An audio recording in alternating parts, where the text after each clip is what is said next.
What if Deku joined Team JPDE? Chapter 74. Orphan Girls. Wednesday. Day 171. Team JPDE were in the mess hall having breakfast.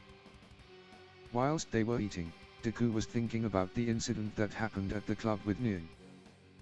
"What's on your mind?" Izuku Penny asked. Deku said. "You're eating quite slowly. Is there something waiting on your mind?" "Is it the lesson on Vakyosi poetry?" Penny asked. "No, it's not that. But it is actually sort of related to it. When he talked about this famous piece that was composed mostly to insult an enemy of the state. Remember when I told you about the incident in the club when I went out with Neon?" Deku asked.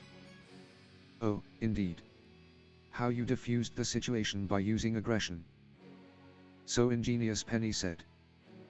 "Thanks. Anyway, the incident seems to have given Neon some ideas about how to continue my training. Thing is, she still hasn't gotten back to me to what exactly that will entail, and I'm getting a bit restless." "I hope it's nothing too crazy," Deku said. "Why would it be?" Penny asked.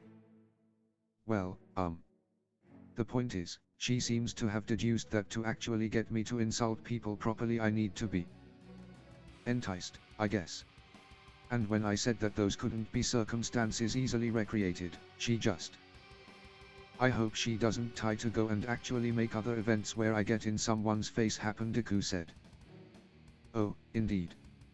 They have a high chance of ending in physical altercations. While I'm 100% assured that you would come out on top, it wouldn't do for you to get a reputation of getting into fights," Penny said.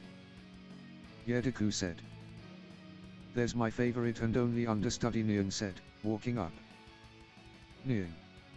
"Hello," Deku said. "Hello to you." "Hi, Penny. And hello to the rest of you." "Nice to finally meet you all," Neon said. "Hi," Jack said. "Hello," David said. "Hey," Evelyn said, unenthusiastically. "Hello, Neon. It's a pleasure, and thanks for passing along Papa's message," Penny said. "It was a pleasure." "Deku, mind coming with me for a moment?" Neon asked. Evelyn stared at Neon. "Only to the exit," Neon said. Sure. I'll come with you," Deku said. "Coolio," Neon said. Izuku. You're not even halfway through breakfast," Penny whispered. "I know. But it isn't going anywhere," Deku said. Deku then got up and followed after Neon. "So, what's wrong with the angry bunny?" Jack asked. "Well, after the incident, Neon got a bit too close," David said. "She wrapped her tail around his arm," Penny said. "Oh, it's that serious?" Jack said. Over by the exit. "So, Neon, be honest with me. Am I getting into a fight with someone?" Deku asked.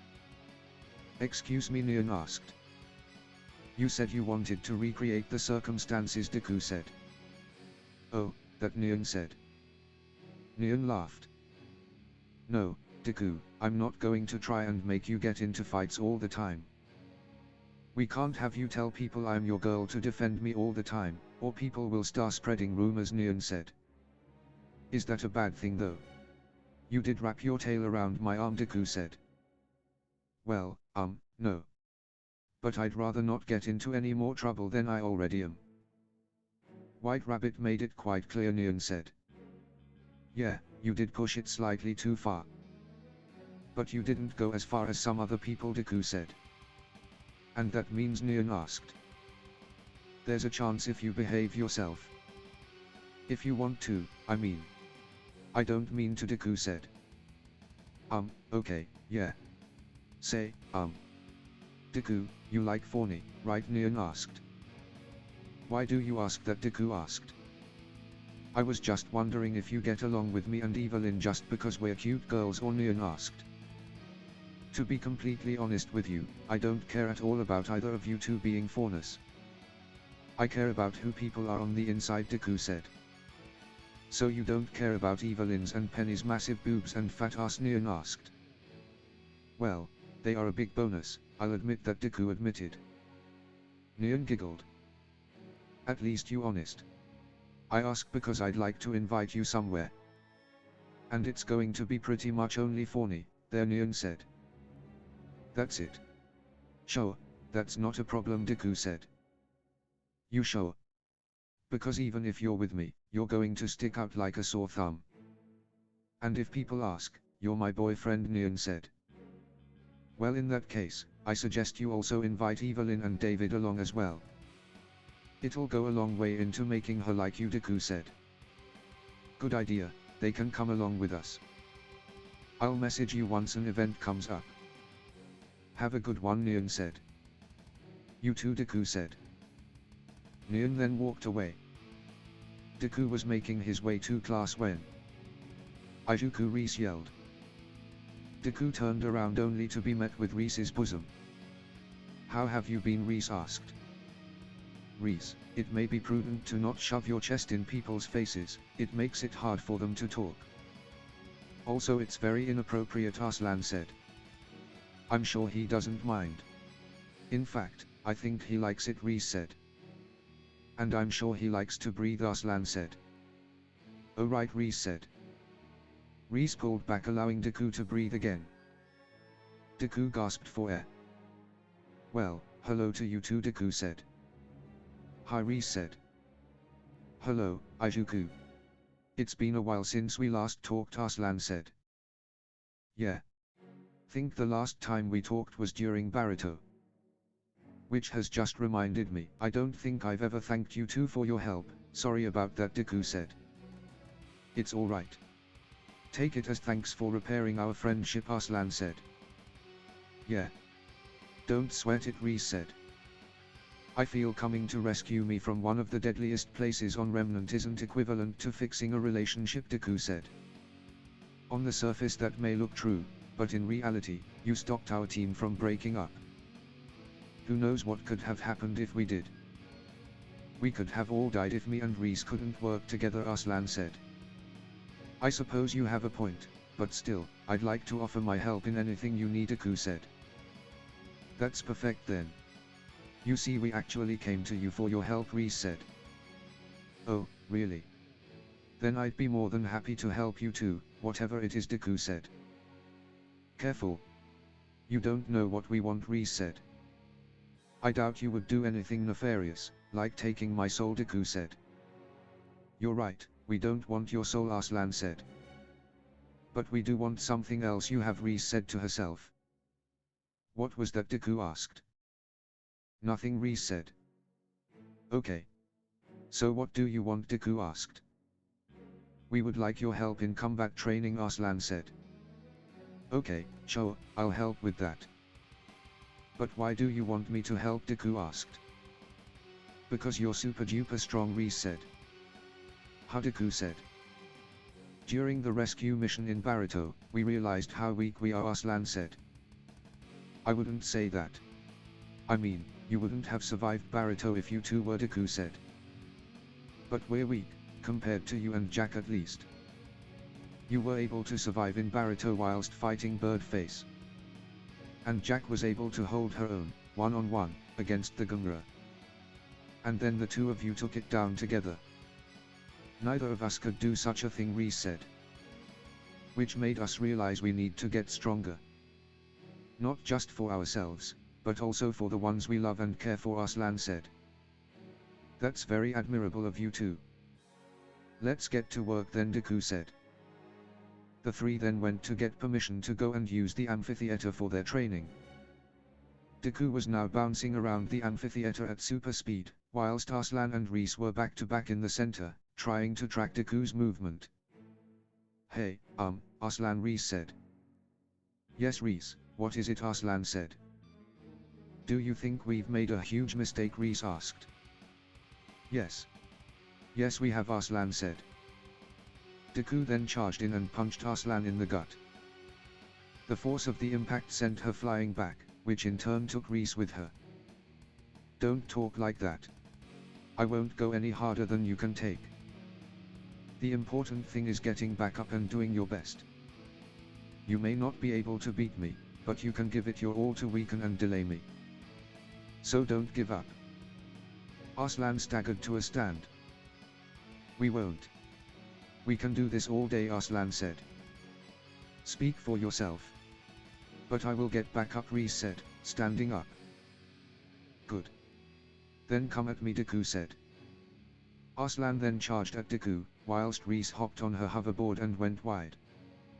As Aslan got in close, she launched a flurry of punches, to which Deku began to block. Reese jumped off her hoverboard and transformed them into gun mode. She shot at Deku whilst they slid across the ground. Deku pulled out his shield to block the shots, but that left him one arm down. Aslan was able to land a few hits. Deku then kicked Aslan and shot her back with his gun boots. Aslan flew back but quickly recovered and planted her feet down. In her right hand she was holding tether. Deku then noticed that the tether she was holding was wrapped around his leg. "Oh," Deku said. Reese then came flying in behind Deku, pushing him with the flat side of her board. At the same time, Aslan pulled on the tether. Deku flew towards Aslan.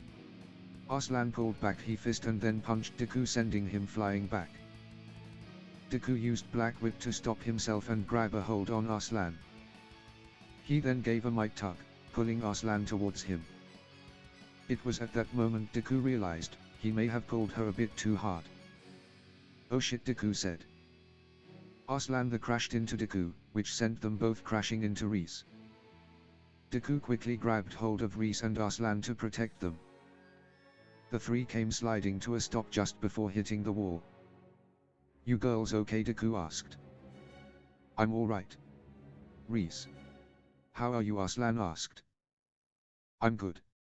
Thanks for protecting us, hero," Reese said. "Yes, thank you," Aslan said. Aslan and Reese then kissed Deku on the cheeks simultaneously. Deku's face went completely red. Deku was stunned for a few moments. "So, do you have something to confess?" Deku asked. "I think we just did," Aslan said. "I mean, we can do it again if you like.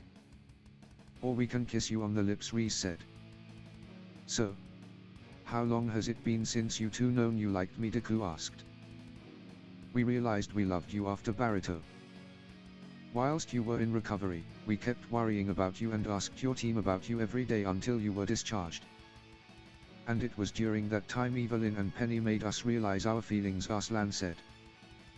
"We would have confessed sooner, but we got busy with classwork and training," Reese said. "I understand. I've been quite busy myself," Deku said. "So," Reese said. "May we have an answer?" Aslan asked. Deku then kissed both Reese and Aslan. "Does that suffice as an answer?" Deku said. "More than enough," the two said. "So, do you two want to stay down here and cuddle? Or shall we call it early and head for the showers?" Deku said. Reese and Aslan blushed. "Showers," Reese and Aslan said. Deku then stood up, picking up Reese and Aslan with him. "Let's break you two in," Deku said. Reese and Aslan went completely red and almost passed out. Deku then took them to the showers and gave the two a wonderful and pleasurable experience. Evelyn and Penny had brought Deku to their room to talk about what happened with Nora. "What part of go easy on her do you two not understand? I know I can be a bit soft, but I'm not that soft that I'd let Nora use me as a dildo," Deku said. "I may have been seeing red, I admit it. It's just the way she went about it," Evelyn said. "We may have overstepped, yes. But she started it," Penny said. "It doesn't matter who started it. Yes, she may have gone too far, but may I remind you who planned something similar?" Deku asked. Evelyn looked away, ashamed. "And you two went too far as well. You insulted her relationship with Ren. The man she truly loves, but who can't satisfy her needs. How many times have you two been like that?" Deku asked. Penny joined in on Evelyn's shame.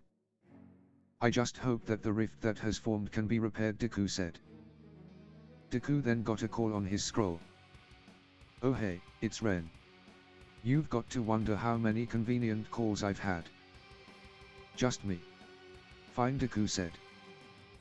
Deku then answered he scroll. Good afternoon, Ren, Deku said. And a good afternoon to you too. Could I have a word, please, Ren asked. Sure. Give me a minute, Deku said. Deku then left to meet up with Ren. I think I owe you an apology, Deku said. I'm actually here to offer the same, Ren said. An apology? What for, Deku asked. For not stepping in when I should have, Ren said. The same identical apology. Sorry, I should have stopped Nora from pushing further, but... My mind went blank.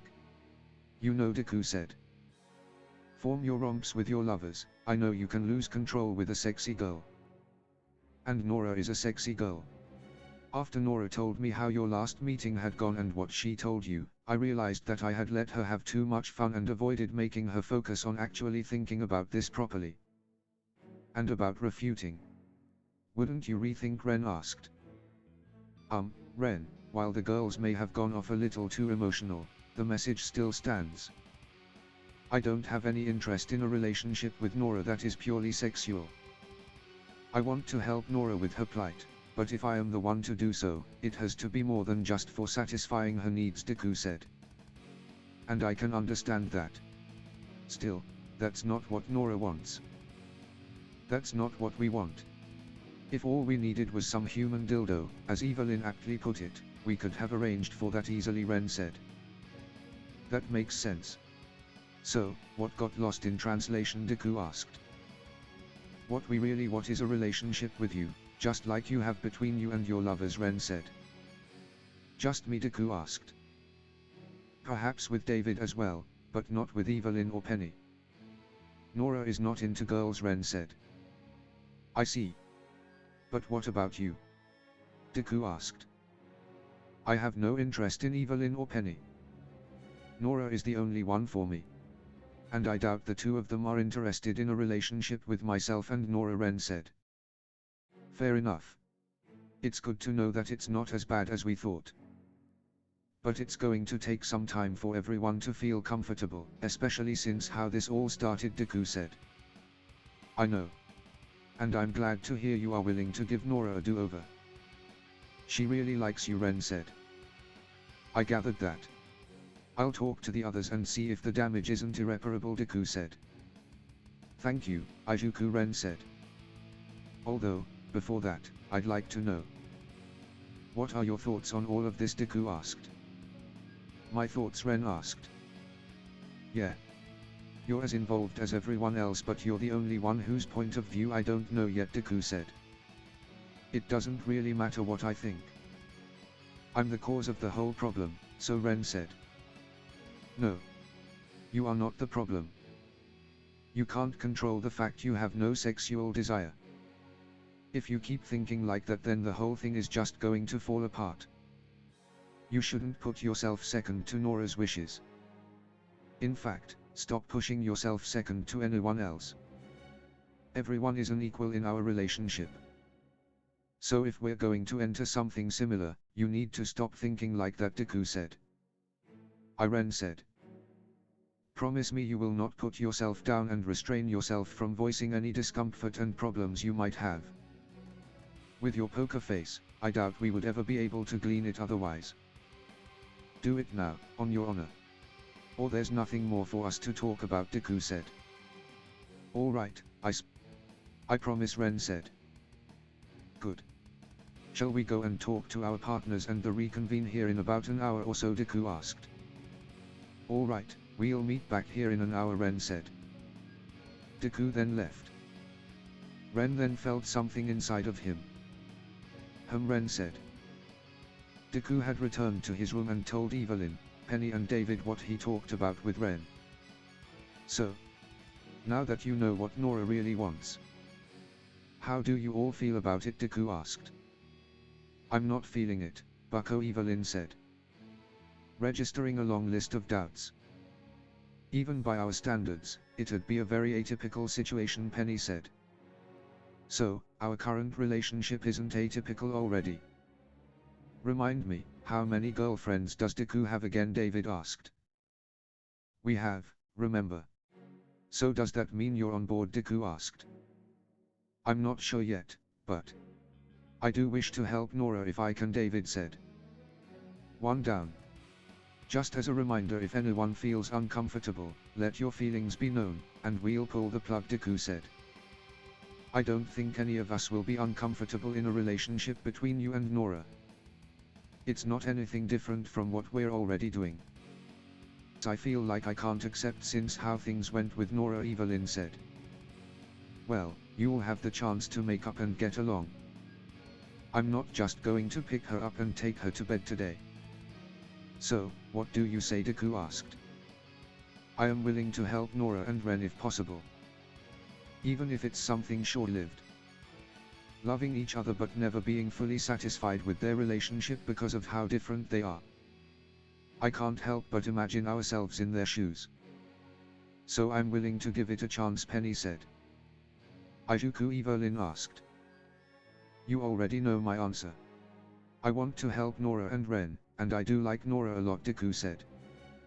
Evelyn sighed. Leave me to be the bad guy out. Fine, why not? On one condition, Evelyn said. And what condition would that be? Deku asked. I want to know that she can control herself.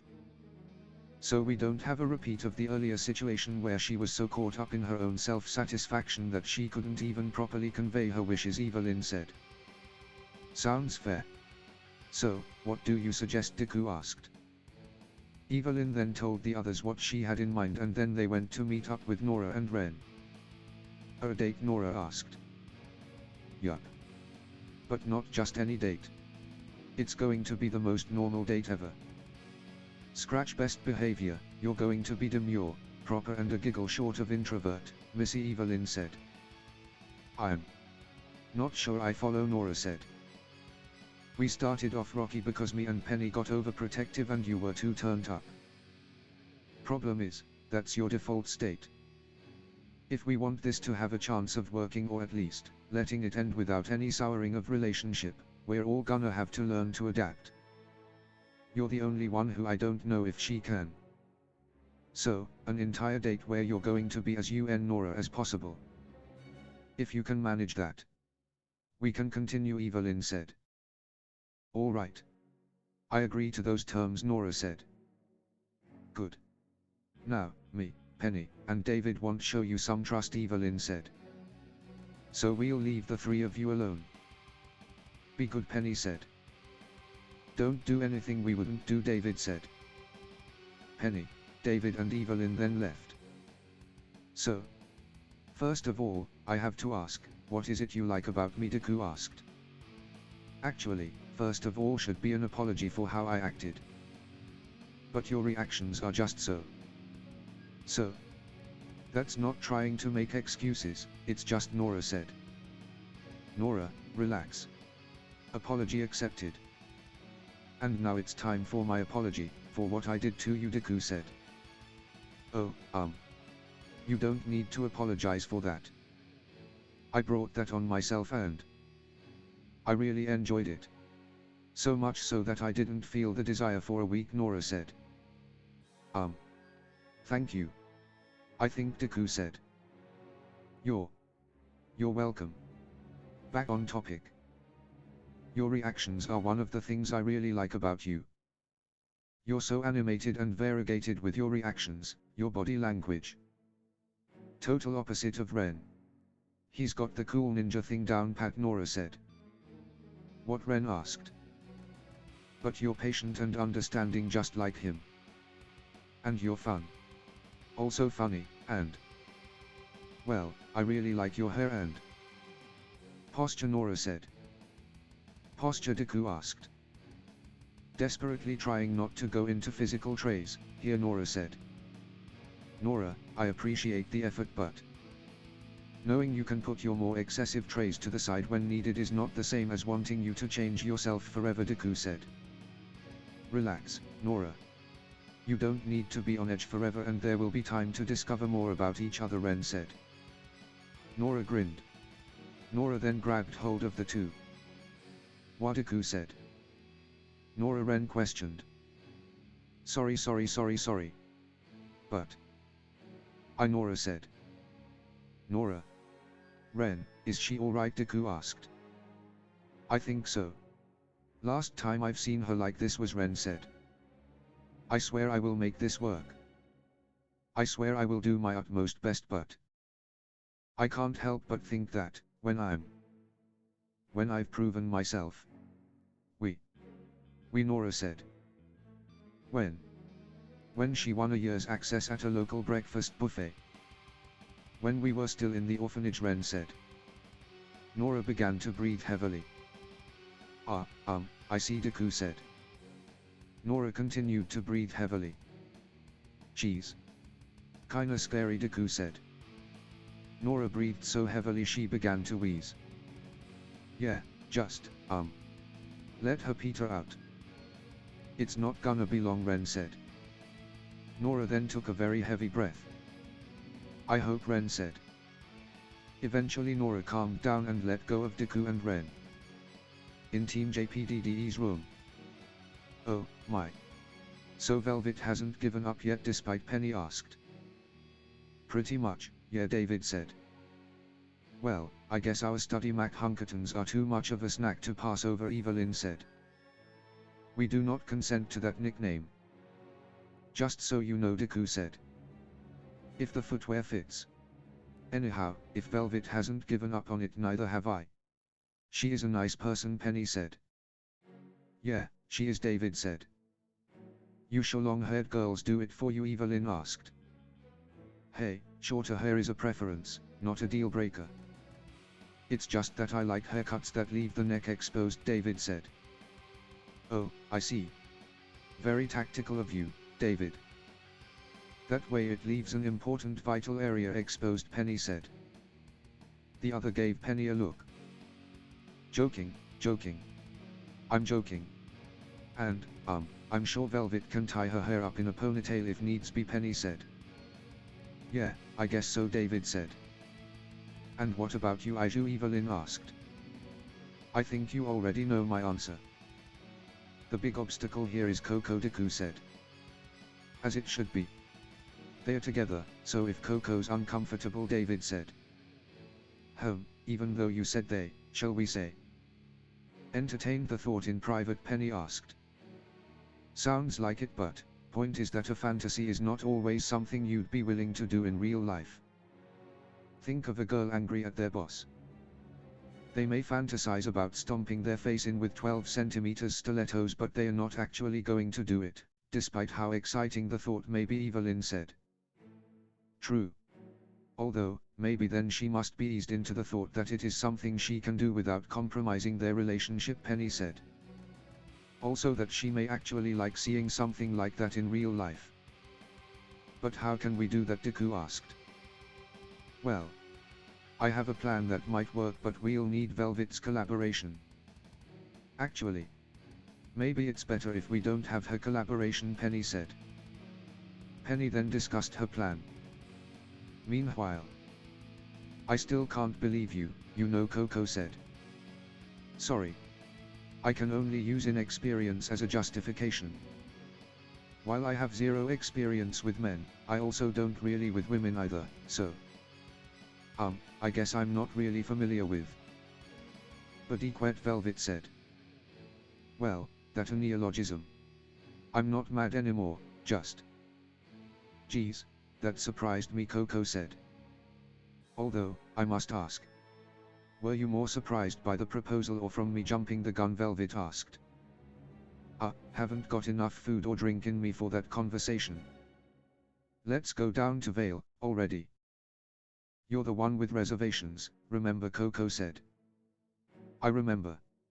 Sure, let's go, Velvet said. The two then boarded a bullhead and headed into Vale. Oh, well. The same table as our first date, Coco asked. Yes. See, I do think of things, Velvet said. Except to ask me before looking for people to swap with, Coco asked. I thought it'd be a nice surprise. Like, happy birthday, Velvet said. Gods, if you had made it a birthday present. That would have ended badly for everyone involved, Coco said. Most likely. Still, While we wait for our food, mind answering my question from earlier, Velvet said. Home. I guess you still haven't given up, Coco said. I won't lie and say that I haven't kept entertaining the thought, but I don't want to bully you into it or anything. The way I ended the conversation last time was just to diffuse the situation, Velvet said. Yeah, I was about to let out all of my frustrations on David and Izuku. Not a good look, Coco said. I know. Point is, you guys seem to have been getting along just fine, if a bit on the competitive side, so. Oh, is that what it is? Velvet asked. Ha, Coco said. You see David and Izuku as rivals, so Velvet said. What? No. No. Silly, I don't see them as rivals for your affection. Or do you know something I don't? Coco said. Well. Have I told you I love you, today? Velvet asked. You may have. But it never hurts to hear it again, Coco said. Velvet blushed. Anyway, no, I don't see them as being able to woo you away from me, nor do I believe you're the kind of person who'd change her mind about a relationship just because she gets good. You know, Coco said. Yes. So I guess your reaction was mostly because of my stumbling? Velvet asked. Well, yes, there is that, but it's not just that, there's also the fact that, as you said, I mean, the idea is enticing, even when thinking about it outside of privacy, Coco said. So Velvet asked. So what does that say about me? About how I see you? Coco asked. Oh, Velvet said. Like, I'm not into watching videos, you feel me? And yet I think I'd really like to see you in that kind of situation. Yet, why would I even feel like seeing you if I could instead act? It's so confusing, Coco said. So, what you're saying is that you're scared about things you may discover about yourself? Velvet asked. Not scared, just, Coco said. Velvet got a message on her scroll. Sorry. Forgot to turn it off, Velvet said. I was more curious about the ringtone itself, actually. Who is it anyway? Coco asked. Let's see. Oh, it's Evelyn. How nice, they're inviting us over, Velvet said. They're what? Coco asked. They felt bad about their role in the whole debacle, I guess. They want to know if we'd like to join her, Izuku, David and Penny for dinner, Velvet said. Coco sighed. How can we say no? And just the two of us? Coco asked. Well, unless you want to give Yatesu and Fox a very awkward explanation, Velvet said. Pass. Here come the drinks, anyway, Coco said. End of chapter 74.